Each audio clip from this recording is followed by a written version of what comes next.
Let's get into some NFL talk because, as I mentioned at the top of the show, we are about 25 to 30 days away from training camp. So I thought that's the perfect time when the NFL schedule came out. I did my 2023 NFL predictions. You can go back, you can take a look at it. We talked about, the Stephon Diggs, DeAndre Hopkins drama. Dalvin Cook is still out there. Ezekiel Elliott is still out there. So there are some moves that still need to be made, some major moves potentially.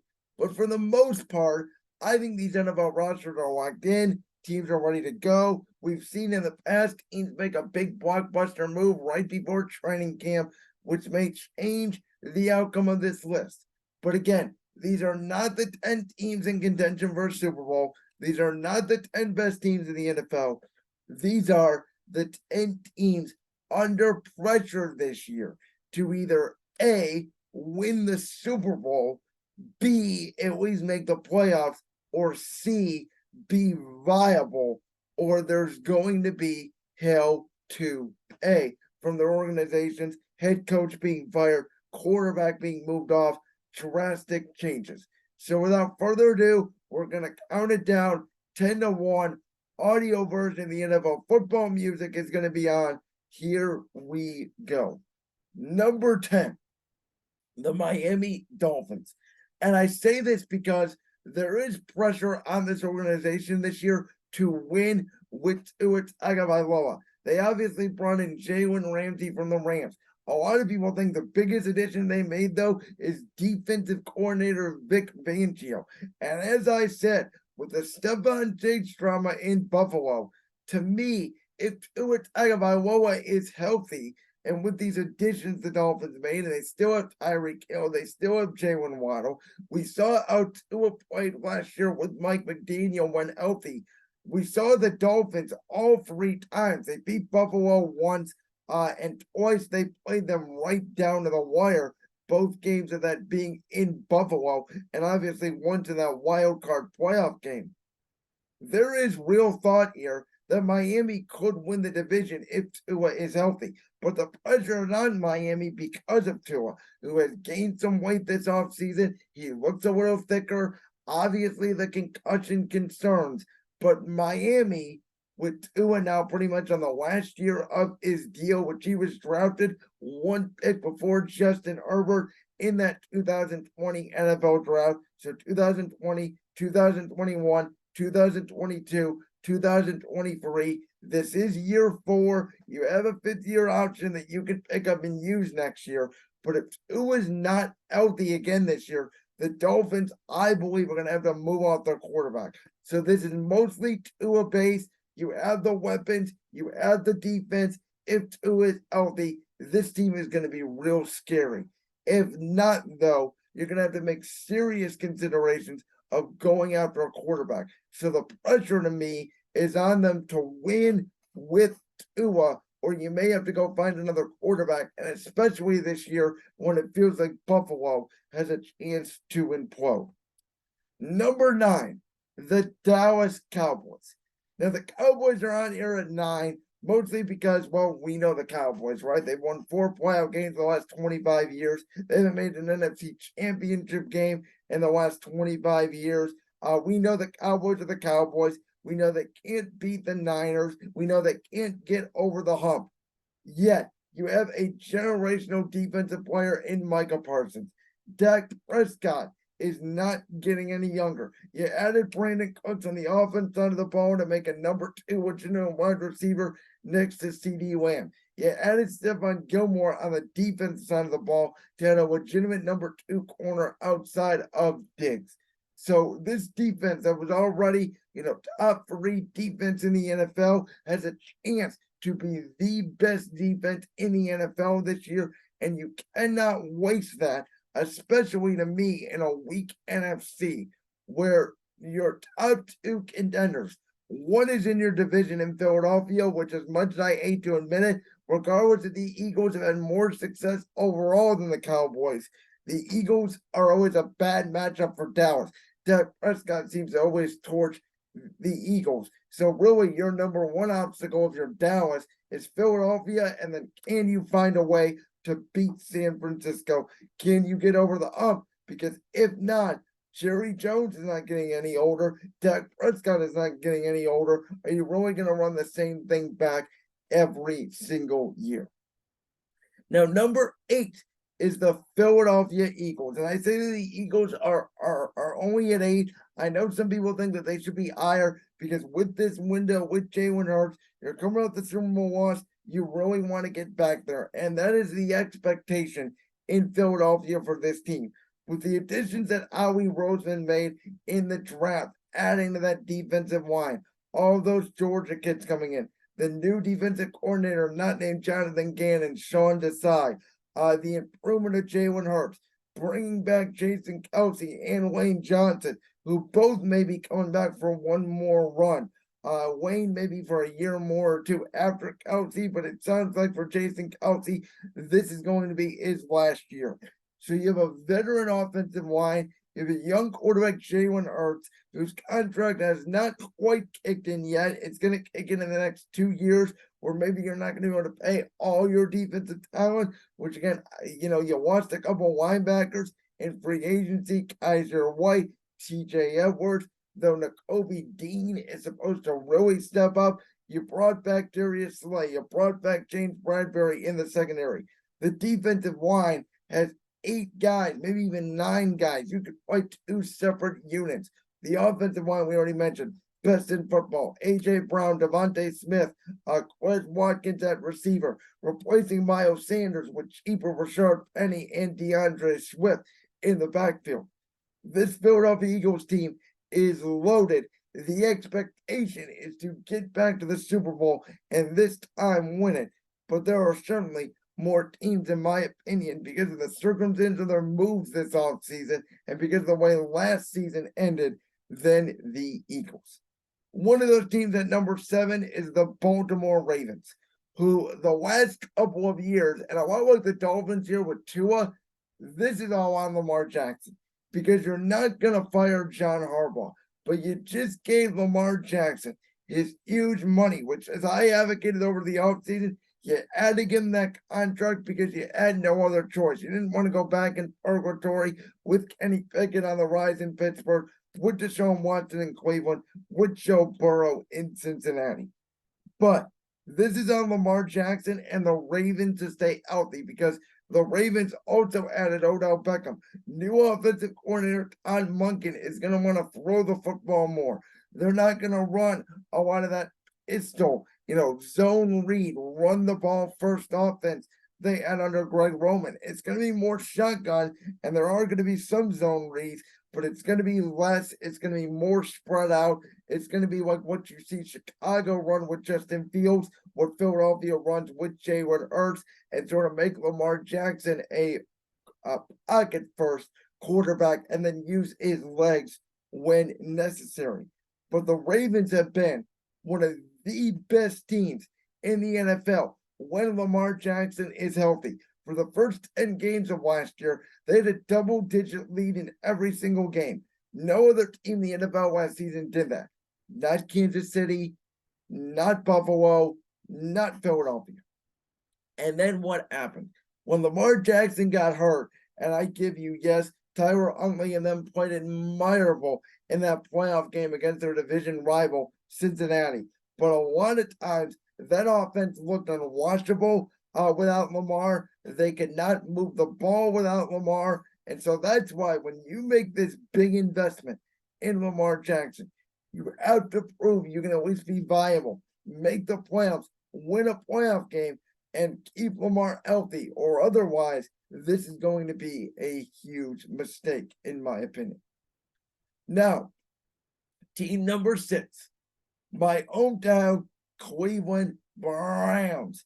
And I say this because of the investment with Deshaun Watson and Kevin Stefanski, the head coach. We haven't talked a lot of head coaches yet on this list, but we're about to get to that with some of these teams. Stefanski is on the hot seat. And Andrew Berry, the general manager, is on the hot seat. Jimmy Haslam, Andrew Berry, Kevin Stefanski, they all got together. They agreed. Let's give Deshaun Watson $230 million and all of it completely guaranteed. a contract we've never seen before in the NFL, and a contract that was not given out to better quarterbacks, arguably. The likes of Lamar Jackson, the likes of Josh Allen, the likes of Jalen Hurts. There is a lot of pressure on this Browns organization to at least make the playoffs this year. In the NFC, it's different. If you were in the NFC, the expectation is NFC Championship game, Super Bowl, with how weak the conference is. In the AFC, when you got to deal with Kansas City, the Chargers, Cincinnati, Jacksonville, Buffalo, Miami, etc., the expectation here is just the playoff. Deshaun Watson, if he does not return back to pre-suspension form, if the Browns go 6-11 or 7-10 again, or even worse, or they don't make the playoffs, it could be possible there is a complete regime change in Cleveland. And would they dare move off Deshaun Watson? That to me would not be out of the question. That's why there's a lot of pressure on this Browns team, but there's not as much pressure as there is in the top five. Speaking of top five, number 5, the team that blew the huge lead in the AFC wildcard game to the Jacksonville Jaguars, the LA Chargers, who Justin Herbert is one of the best young quarterbacks in the NFL. Some people put him right up there in that Patrick Mahomes, Joe Burrow, Josh Allen, Trevor Lawrence tier. Maybe flip-flop him and Lawrence, but some people think he's the 4th or 5th or even 6th best quarterback in football. And to date, this person, Justin Herbert, has one playoff game under his belt, and it is a blown lead, and it is a loss. And Brandon Staley, as a defensive coach now, this is year 3 for Staley, and Staley has not figured out the defensive side of the ball. I get it. You're in a division now with Sean Payton and Russell Wilson. You're in the division with Patrick Mahomes and Andy Reid, who you cannot seem to beat. But the Chargers are one of the best non-divisional favorite teams in the NFL. They can beat any team in the NFL, including those in their own division, on any given day. It is the coach blowing leads. It is not Justin Herbert's fault. But the Chargers for years have always had one of the best rosters in the NFL, and they need to at least win a playoff game or 2 this year. Otherwise, Justin Herbert is going to have a new head coach in 2024. The number 4 team under pressure for the 2023 NFL season is the San Francisco 49ers. This all has to do with the Niners roster, who some people, not me by the way, but some analysts out there think they have the best roster in the NFL, even better than Philadelphia, which I think the Eagles proved in the NFC Championship game.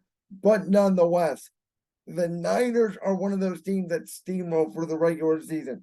They dominate their division. They've gotten to a Super Bowl with Jimmy Garoppolo, but Kyle Shanahan and all his regular season success, and again with this loaded roster, with this loaded defense, they're bringing in a new defensive coordinator now that DeMeco Ryans is out with the Houston Texans. But that Nick Bosa and that Fred Warner, they're not getting any younger, and pretty soon you're going to have to pay those guys. So the window is now. They pretty much busted on trading up for Trey Lance. It sounds like he's going to be the number 3 quarterback in the rotation. Sam Darnold is going to back up Brock Purdy per reports, which again, I don't know how good Brock Purdy is. I think he's a pretty good quarterback. I'll be honest. I still think Trey Lance, with coaching and time, could be special in the NFL, and I think he really needs a new start. I don't think Kyle Shanahan, John Lynch ever truly believed in him. I think there was a debate in the room because I think some people in that San Francisco organization wanted Mac Jones over Trey Lance. I think the trade Jimmy Garoppolo thing was weird. Now we even got the Sam Darnold Brock Purdy thing being weird. So I think Trey Lance just needs a fresh start. I think San Francisco should go ahead with Brock Purdy just because they don't believe in Lance, even though I think Lance could be a really good quarterback if he does land in the right situation. But there's a lot of pressure on San Francisco this year. Obviously, Shanahan, many regard as one of the best coaches in the league, but he still does not have a ring. Number 3, I have the Buffalo Bills.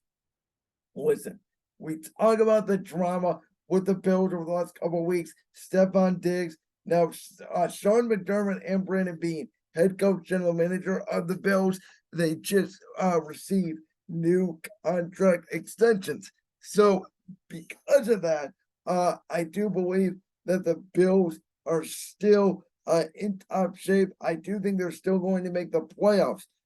But I think that this news, when it comes down with Diggs and the distraction it creates in training camp, could be the difference between the Bills winning the division and them going into the wild card, as I said a couple of weeks ago.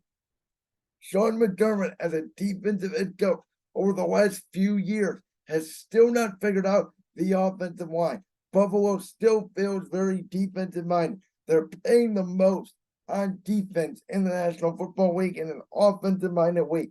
And it feels like ever since Brian Dable left, Josh Allen has not been the same. He's been a little bit more wild. He's been a little bit more inaccurate. He's been a little bit less clutch. And again, I love Josh Allen, but I think that Ken Dorsey, the offensive coordinator, there's a lot of pressure on him this year. They added Duncan Cade, which is a great tight end. I think they're going to do more 12 personnel. I think they're going to run the ball a little bit more with their running backs, take some pressure off Josh Allen. But McDermott now, it feels like he can't get past Kansas City or Cincinnati, and yet Buffalo arguably has a better roster than both those teams. And in an offensive moving week, same thing with Brandon Staley, defensive head coach with the Chargers here. You know, obviously McDermott, if they don't get the job done, and there's edge rolling sideways in Buffalo, even with their contract extension, I don't think Brandon Beane, the general manager, would go, but I think there's a real chance Buffalo moves on McDermott if they don't at least get to the AFC Championship game, which sounds crazy, but it sounds like, some of those players in that locker room, Diggs and a couple others, have turned on McDermott. Can McDermott right the ship this year for the Bills? Number 2 team under pressure this year is the Denver Broncos. This all has to do with the big all they made for Russell Wilson. If they don't at least are better, I'm not even going to say make the playoffs in this tough AFC, but if they don't win 8-9 games, if they are still a disaster, if Russell Wilson is still a disaster, and they win, only 5 or 6 games, Russell Wilson's out there in Denver, and all you gave up, Noah Fant and those draft picks that turned into very good players for Seattle, you're going to set the Denver Broncos back for years. And I think Sean Payton believes he is the magic elixir to Russell Wilson. It sounds like Russell Wilson is focused. I think he is going to have a bounce back year under Sean Payton. I don't think he's going to be quite the Russell Wilson in Seattle. I think he's going to be a little bit less of that, but he's definitely not going to be the disaster he was last year when Nathaniel Hackett in Denver. But there is real pressure on Denver. Again, pressure comes in different ways. For the Eagles, it's the Super Bowl. For the Browns, it's make the playoffs. For Denver, it's be competent and be good enough to at least show that Russell Wilson is your guy you can build on for the future. And the number 1 team, we all know who this is, folks. Under pressure for the 2023 NFL season, the New York Jets. And I have said, I don't even think the Jets are a playoff contender with Aaron Rodgers on their roster.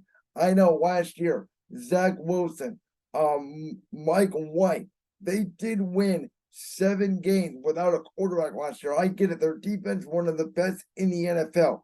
But the AFC is also very competitive. As again, I mentioned throughout this whole video, it's why most of these teams under pressure are in the AFC because the talent is so much greater and there's a team disparity in the AFC versus the NFC. But in the Jets' mind, they brought in Aaron Rodgers to win a Super Bowl. They did not bring in Aaron Rodgers to make it to the playoffs. So even though some of the people like me think the Jets might not even make the playoffs, absolutely the pressure is on the Jets in the next 1 to 2 years to win a Super Bowl while they still have Aaron Bleepin Rodgers. So from 10 to 1 again, Dolphins, Cowboys, Eagles, Ravens, Browns, Chargers, Niners, Bills, Broncos, Jets.